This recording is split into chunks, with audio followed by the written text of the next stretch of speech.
up, y'all? This your boy Ace here, and welcome to After News Delight. Let's get to it, y'all. Let's talk about Becky Lynch versus Zoey Stark with Trish ringside in a Falls Count Anywhere match. And this was one of the better women's matches all year on TV. Becky had another classic, man. And it shows how good Zoey Stark is. But I love the way Trish was used in this match the whole time, being an annoyance to Becky Lynch. You ask me, it was basically more like a 2-on-1. If anything, it felt like a 2-on-1 match for Becky Lynch. That's why they're going to do the steel cage, and Zoey Stark will not be able to interrupt. And also, how about this one? Tiffany Stratton was actually there watching the match. I was going to do a separate video on her, but I want to do more videos, so I just decided to go ahead and just kind of talk about her here. Tiffany Stratton answered Becky Lynch's tweet last week. So they got something going on there. We'll see if Lynch ends up in NXT one of these weeks to answer the call. But we saw Tiffany Stratton out there in a, I don't know if that was like PVC or latex bodysuit or whatever at the show, sit with the crowd, man. But yeah, man, she was watching the match, and I always picture Tiffany Stratton with Trish Stratus, man, and Zoey Stark. Maybe they'll still do it. We'll see. But I know Becky Lynch also has Shayna Baszler coming up as well. But let's go over how this match went after the commercial break. It was a very good match, y'all. Very good match.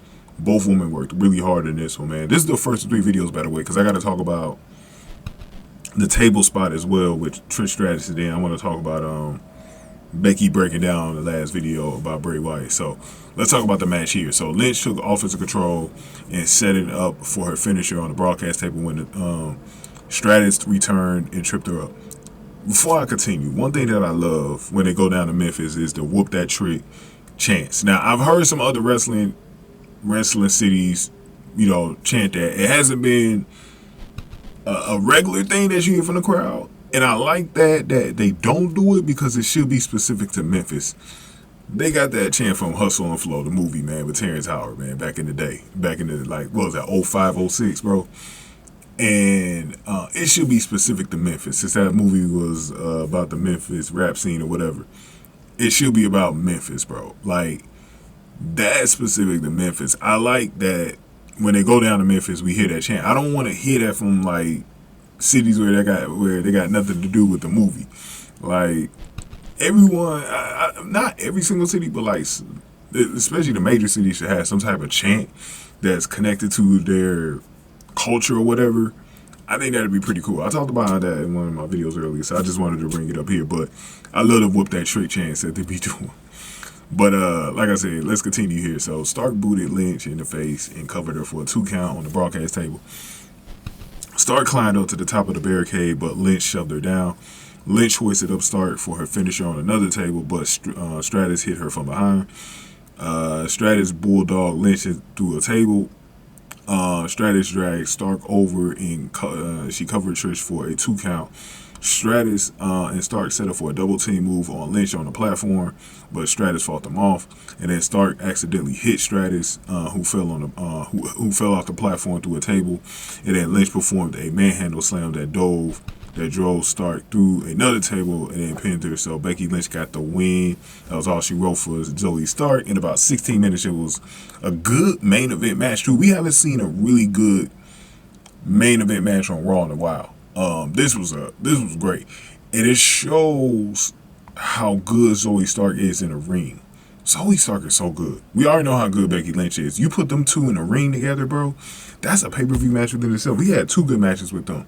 This match was better than the first one just because they had a little bit more time with this. But Trish was really in her bag in this match. She was causing havoc in hell for Becky Lynch, bro. Really good stuff. There was a spot on here where I hope Zoey Stark is okay though, because she was after she took that last bump, it looked like her backside hit the table while the rest of the upper body landed on the floor. So hopefully she's okay with that, man, because we can't lose Zoey Stark, man, because Zoey Stark is so good right now, and I don't want her to lose any ground from the momentum that she's had, because Triple H obviously likes her because the way he's booking her. He gave her a main event match. It was just like a 3rd or 4th month here on Raw. I think it's like the 4th month, and she's already got a main event under her belt. So it shows that she was the class that I think Indy Hartwell will still be booked well. It's just that she had that injury, so it's going to take her a little time for them to really get her going. But I've been saying this, man. If there's someone that's going to beat Rhea Ripley, it should be Indy Hartwell. Go down to Australia for a PLE event and give her the title. Make her be the first person that beats Ripley. Both of them are back at home, but she beats Ripley though. And I say do this match in 2 years. Do this match in 2 years. Build Indy Hartwell up next year, all of next year, and then have her face Rhea sometime in 2025. That'd be golden. Like I would do it like when it's the summertime in Australia, so it'd be like the winter time here. Right, leading up into what WrestleMania would that be? 40. I want to say 42. WrestleMania 42 season. So do it like that. I think that'd be really good. But anyways, man. But really good match from Zoey Stark and Becky Lynch. Becky Lynch was reality kind of hit her with the whole Bray Wyatt thing. She had an armband with his name on it. So, she was one of the people that was probably close to, Bray backstage or whatever. They really kind of came up together if you think about it, man. Because when he was Husky Harris, bro, it was like right around the time when Becky Lynch came in. So it's kind of surreal, man. But we'll talk about that in the last video. I want to talk about this table spot real quick in the next video that Trish did on Becky. It was pretty cool. But go ahead and give this video a like, share, subscribe, y'all. Thank y'all for watching. After news to like. Give me your thoughts on this too, y'all.